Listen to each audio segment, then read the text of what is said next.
Excellencies, regional connectivity is an important policy plank of my government's Vision Central Asia. Central Asian states are stable and growing economies, which offer big natural energy resources and a market of 80 million people. Similarly, Pakistan's unique geographical location provides the most economical and shortest available sea route for cost-effective transit trade through Gwadar and Karachi. We are developing Gwadar as an energy, trade, and logistic hub for the entire region to deepen regional integration. Commercial activities have commenced in Gwadar since March 2019. We would welcome cooperation between Gwadar and other ports of the region. China-Pakistan Economic Corridor, CPEC, is the flagship project of BRI. It entails greater connectivity and trade linkages through a network of rail, road, fiber optic cable, energy pipelines, industrial clusters, and special economic zones. We do not see CPEC project as an exclusive enterprise. We hope CPEC can stimulate further regional cooperation and be the foundation of a much larger connectivity network based on mutual cooperation. Excellencies, regional peace and stability is of paramount importance for optimal results. I foresee two key challenges in this context. First is the situation in Afghanistan. Second, outstanding disputes keeping the region fragmented and least integrated for decades. Afghanistan is the natural land bridge between Central and South Asia. Peace in Afghanistan remains the most critical factor in translating this connectivity vision into reality. Our foremost priority is stability in Afghanistan, as it directly affects us. Pakistan will continue to support all initiatives for peace and reconciliation, as well as reconstruction and economic development of Afghanistan. We encourage all neighbors of Afghanistan and regional and international stakeholders to work together for facilitating a negotiated political settlement. Excellencies, I just want to make a couple of comments because President Ashraf Ghani mentioned Pakistan's negative role in this conflict going on in Afghanistan.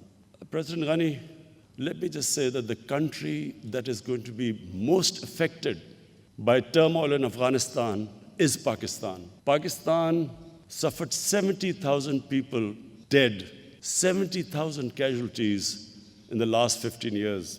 The last thing Pakistan wants is more conflict. Our economy is finally recovering from one of the most difficult phases which we've been through.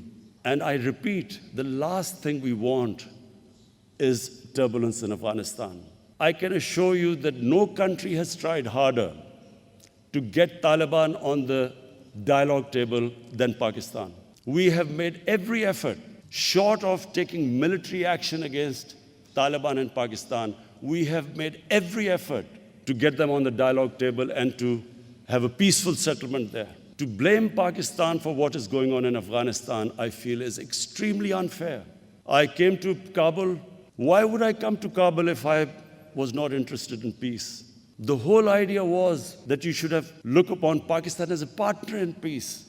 And I feel really disappointed that we have been blamed for what is going on in Afghanistan. What is happening in Afghanistan is over 2 decades of conflict, deep divisions, and unfortunately, the United States seeking a military solution when there was not one. When there were 150,000 troops, NATO troops in Afghanistan, the greatest military machine, that was the time to ask the Taliban to come on the table.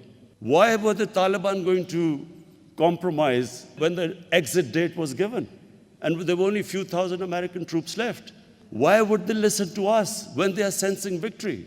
So I assure you again, we had a long conversation I had with President Shaukat last night, how we can, all the neighbors can help Tajikistan, Pakistan, Uzbekistan, how we can all get together and somehow help the peace process and a political settlement.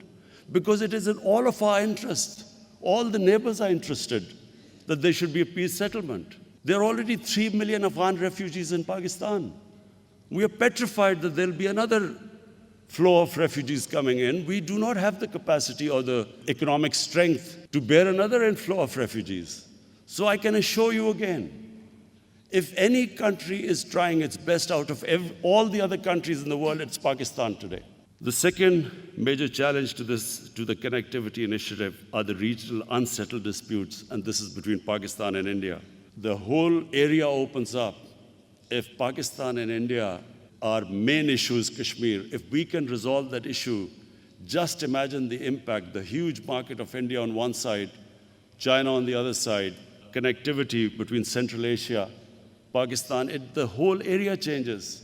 And unfortunately, because of our disputes, unresolved disputes, the huge potential remains untapped. Finally, once again, I want to congratulate President Shaukat and his team on successful launch of this extremely important initiative. President Shaukat, I want to, on behalf of my delegation, especially thank you for the great hospitality you've shown us. The dinner last night where you organized a mix between Uzbekistan cultural show and Pakistan cultural show has deeply touched us because the extent you went to make us feel, to show your hospitality and make us feel at home. I want to especially thank you from all my delegation of your hospitality. Thank you very much.